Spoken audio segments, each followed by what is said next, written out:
In this video, we're going to be taking apart the blown engine in the Mazdaspeed 3. We want to see exactly what kind of damage we've, experienced. We're going to start taking this off, we're going to take that out, take this out, take everything out, and eventually we're going to get to there, into that little hole. We're going to see. I can't wait to see the carnage. What our little friend is up to in there. We can see half of a rod, and it's kind of bent over, so a little slump to the side there. It's going to be a good time. Good thing is we don't have to drain the oil. That part is done for us. It was done on the dyno really quickly.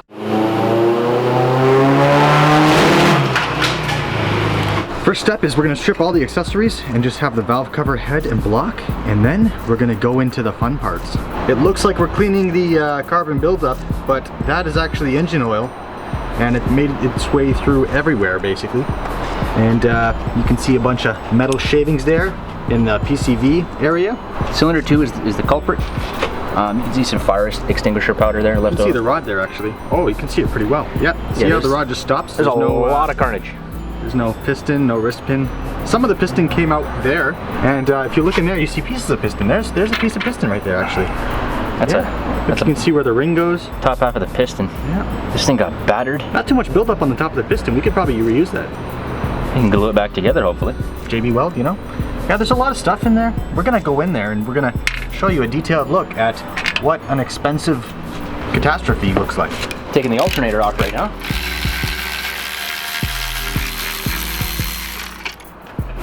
Okay, let it go. All right, pop this down nice and gentle. Putting the bolts back into their corresponding holes because this block is obviously garbage, but when we get the built engine from Competition Automotive, we want to just make sure we have an idea as to where all the bolts are going to go back together when we reassemble it. Yep, so now he's basically got a big set of spare hardware. Just want to stay organized while we disassemble this. Ooh. Take the water pump off. Just going to crack these loose. I'm going to get a new water pump anyways for the new engine.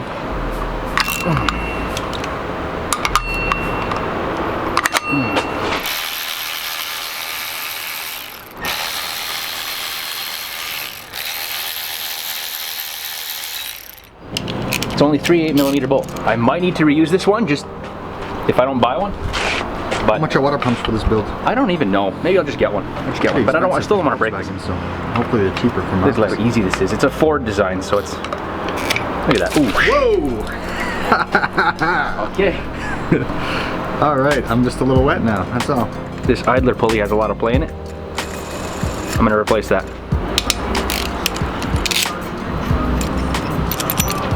I'm going to take the oil feed line to the turbo off with this 14mm bolt now.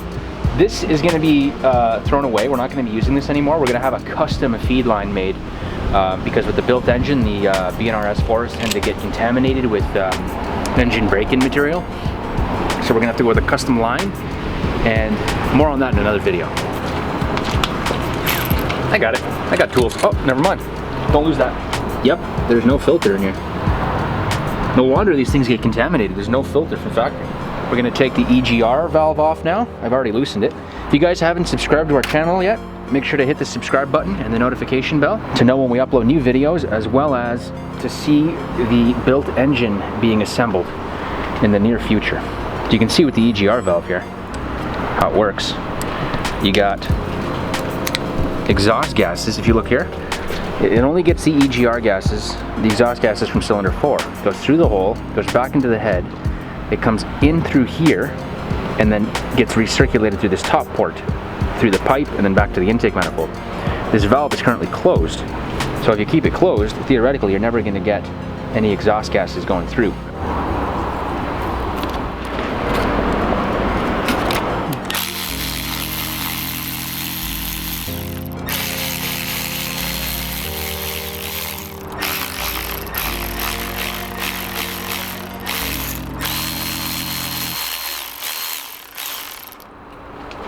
We're going to remove the oil cooler and thermostat as one assembly.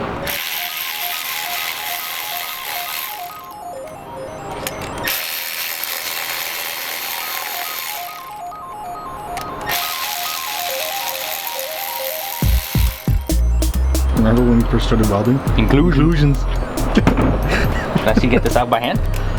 Oh, look at that. There's the thermostat. I'm replacing the seal. You better replace that seal. I'm gonna buy a seal kit from Autotech, bud. Yeah, buddy. Engine rebuild kit. And I'm also gonna replace the thermostat, why not? It's never been, oh, okay. there we go. Yeah, I'm gonna have to clean that up.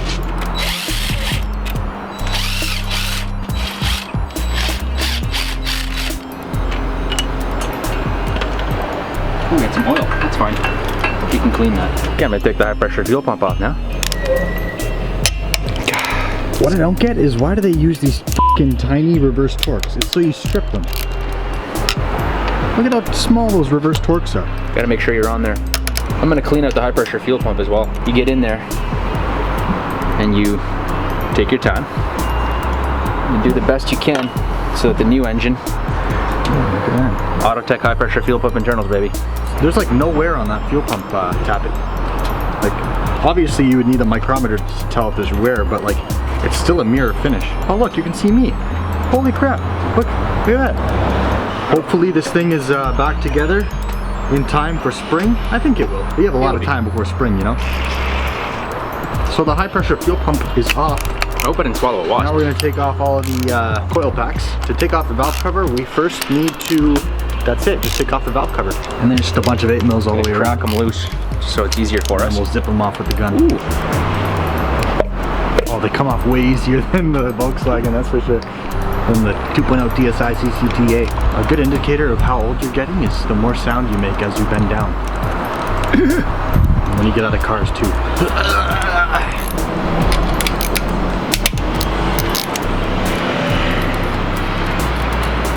Take it off. And put Give it me on. an, I'll put it on my pocket. For our next trick, we're gonna spend $6 grand on the engine. Let's see what it looks like when you do oil changes approximately every 4,000 kilometers.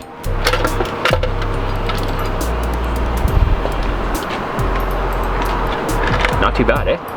It's pretty clean. All of these caps right here, they have to go on the same way and in the same order. So they're actually labeled exhaust 5, exhaust 4, exhaust 3, exhaust 2, exhaust 1, and this will be intake 2, intake 3. There's a little stamping there in the middle. You can barely see it, but I promise you it's there. As you can see, like the stamping in the middle there, E4. How you doing? I'm gonna take the crank pulley off now with an impact gun.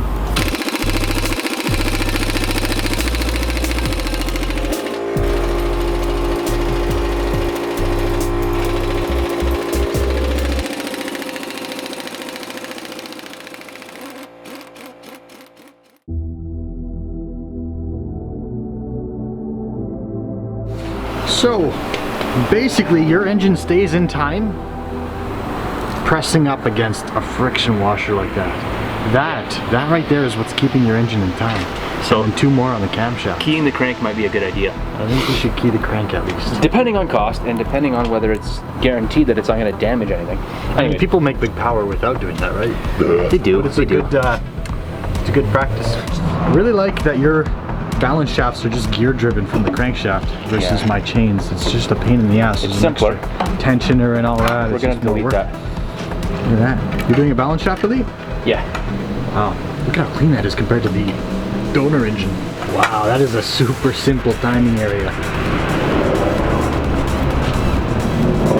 And look, you have metal guides. Oh my god, they're metal. Oh, it's the first time I've seen metal guides. Oh, you don't have metal guides? I'm so used to plastic. No, mine are all plastic. Okay. Put all the hardware back. This block is just going to be a holder for extra hardware when you need spare hardware. Make sure this VVT doesn't fall off. Put your hand there.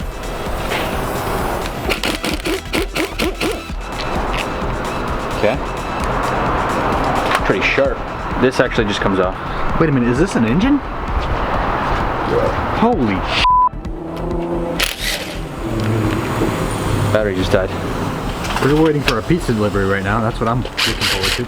And also looking forward to seeing what cylinder 2 looks like. Oh yeah, buddy. Gonna take the oil pump tensioner and oil pump guide off now. It's always good to do this by hand, but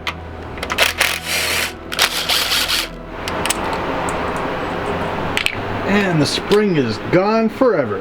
The good thing with this is, like, as we're taking this apart, there's a video record so that when we assemble the new engine, we can tell where everything goes. well, I already know. And we already know because we've been in here a couple times. What's important when reassembling is getting the torque specs right and the torque sequence is correct. That's gonna be more important. Disassembling is easy. Alright, so stay tuned and make sure you subscribe and hit the notification bell for the reassembly, or for the assembly of the build motor. Yeah, there's no reassembly. It's gonna be a brand new freaking thing. Okay, so we gotta loosen the oil pump sprocket now. I'm gonna see if just zipping it off works. I don't think it's gonna work. No, it just spins the pump, see? Oh yeah, that works.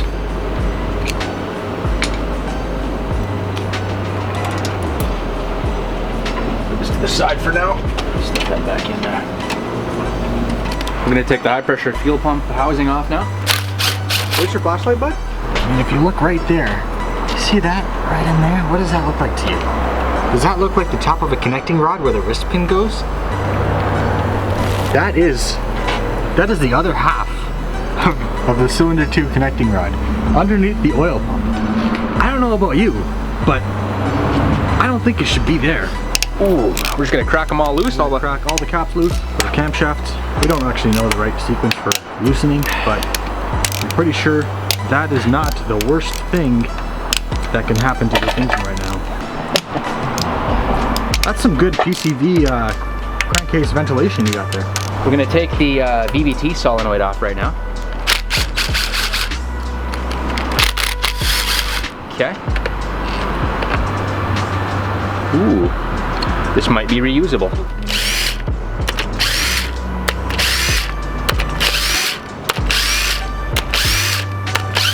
Ooh, valve springs.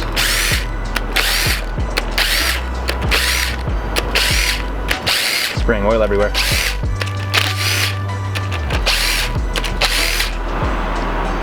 I'm gonna keep the tappets in the same order. There. Take this out. Ooh. All right, here we go. Oh my God. There we go. Look at that mirror finish, eh? We gotta keep those buckets in there, make sure they don't fall Those out. buckets have worked harder in their life than I have in mine. We're gonna take this head off now. Yeah, we're gonna loosen 1, 2, 3, 4, 5. Yeah, 6, 7, 8, 9, 10. Okay, 10 head bolts. The head bolts are a 12 millimeter 12-point socket. We're gonna go from outside to inside. I need you to hold the engine while I...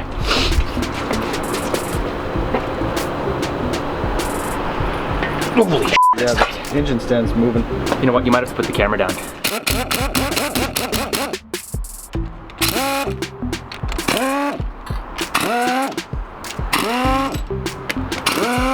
Running out of air. Just enough. Ready for this? Let's see what kind of carnage. Ooh, cylinder 2. I'm betting right now cylinder 2 does not have a piston in it.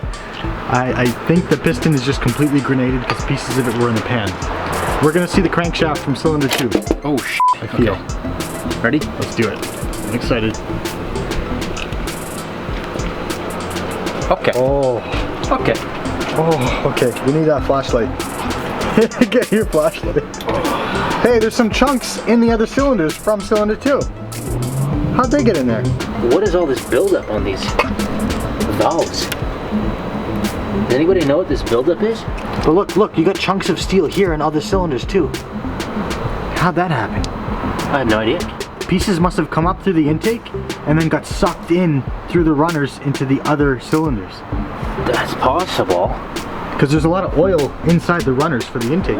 It's like buildup. Look, there's chunks in the other cylinders that are fine. Not fine anymore. Cylinder 2. Spot the odd one out, guys. This one's a bit backwards, eh? Maybe we should turn them around and then try to start it up.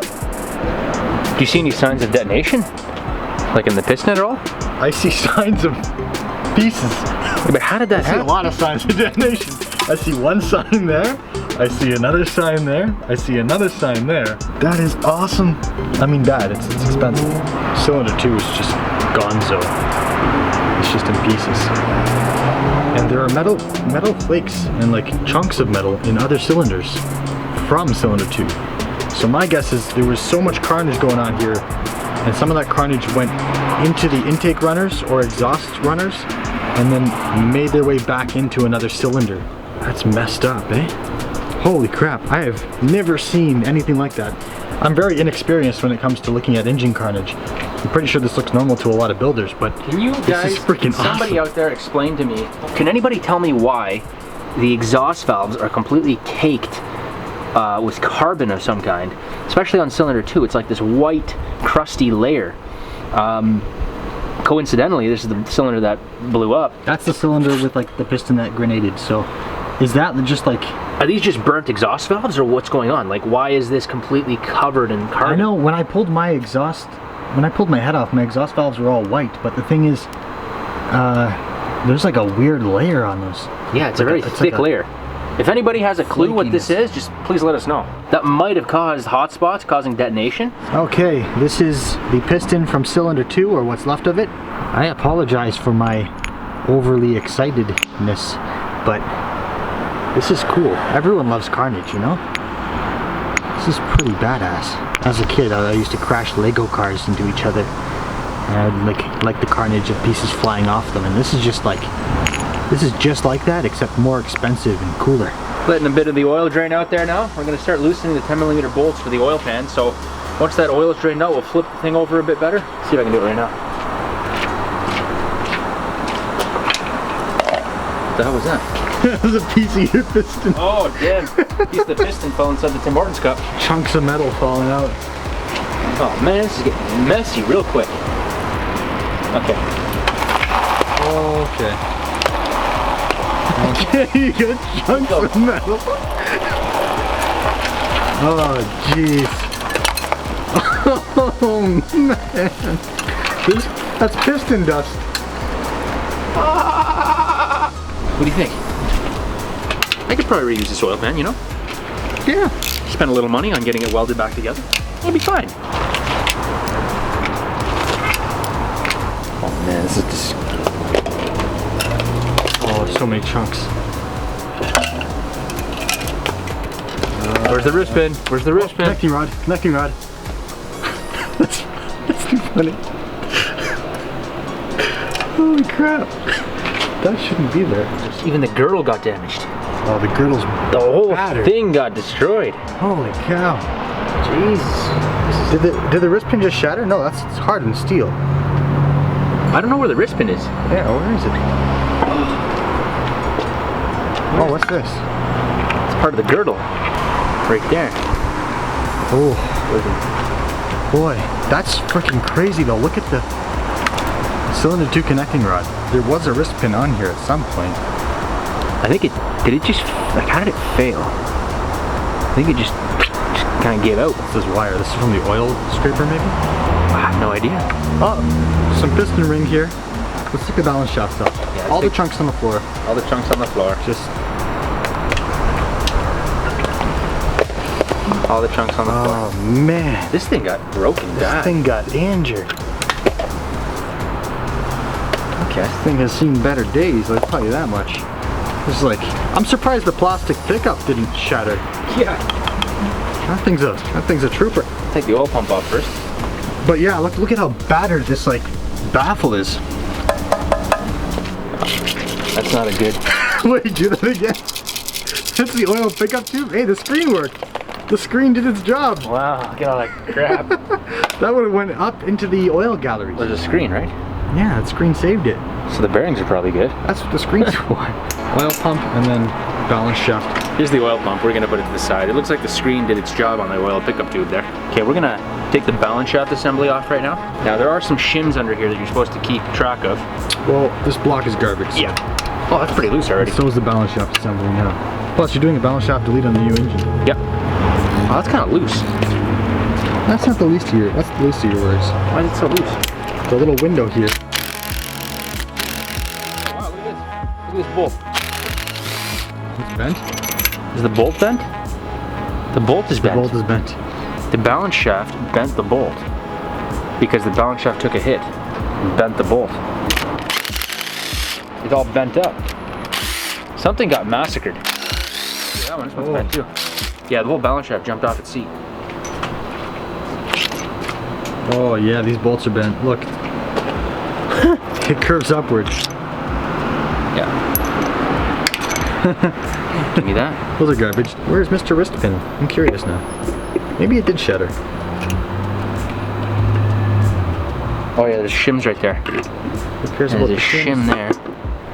Shim here. See the shim? Oh yeah. Shim's here. It doesn't matter. Shim there. This block is going to a scrapyard. Already cracked them loose.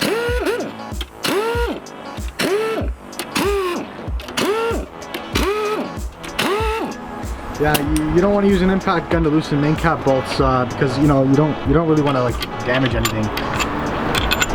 You don't want to damage this perfectly fine block. You don't want to cause any damage to the block. You don't want to damage the main cap brace girdle at all. Rear main seal has to come off now. All right, so we got the rear main seal off. Just now we removed the rear main seal. There it is. Let's see if we can get the crank to spin. Hey, it spins. Just gonna crack them loose. Yeah, crack them all loose. Then we'll go to the difficult one at the end. This one here, we gotta hammer this on. It's gonna be tricky. You can see how it's all kind of.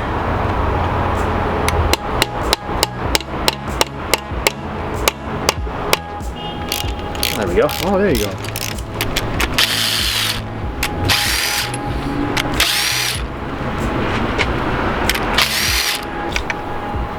Okay, keep it in order. Cylinder 2. Oh wow, the bearing surface is fine. Did you look at the bearing yet? Yeah, bearing's not gonna be. Look at it. Pristine. Yeah, rod bearings look okay. That is legit. That's the bottom bearing though. Let's take a look at the top bearing. The top bearing is where all the torque is. See if we can separate this rod. Just hammer it. It's jammed. It's jammed in Give it there. a whack of It's jammed in there. hard whack. Yeah, there you go. Looks like it incurred a little bit of damage, but not too bad. How's the rod look? Okay. Yeah, the rod looks pretty good. It's missing half of it, but The half that's there is decent. you know, not too bad. The rod definitely failed. But see, the rod must have failed first, and then just started hammering into the piston, which caused the hammer to caused the piston to turned it into shatter. a battering ram basically, and just beat the shit out of the rest of the engine. Your piston skirts are freaking mint. The only thing that's wrong with your engine is cylinder 2. That's pretty much it. The only issue is cylinder 2 decided to make a fuss and ruin the fun for everyone. Now the main bearings, also very clean. Yeah, In good shape here. yeah. Wow, very nice. Wow. You took care of the engine up until it blew up. You took care of the engine up until you tried to make 400 horsepower on stock rods. Those are the oil squirters right there. As you can see, we're missing one there. Final step, we're going to pull the crank out.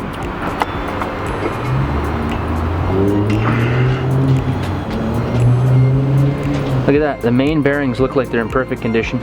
There's some gouging right here on the cylinder. It's too shiny to focus. See the sleeve. You can see where the sleeve, how thick the sleeve is. Look, see that? See how the sleeve is right there? It's kind of pressed in. Can you see it? Yeah. It's like 2 millimeters. Bearings are in such good condition. I'm so surprised. Alright guys, thanks for watching. We'll see you in the next video. Make sure you hit the subscribe button and the notification bell, and hopefully by the time we get back to it, we'll be assembling the built engine. So, see you soon.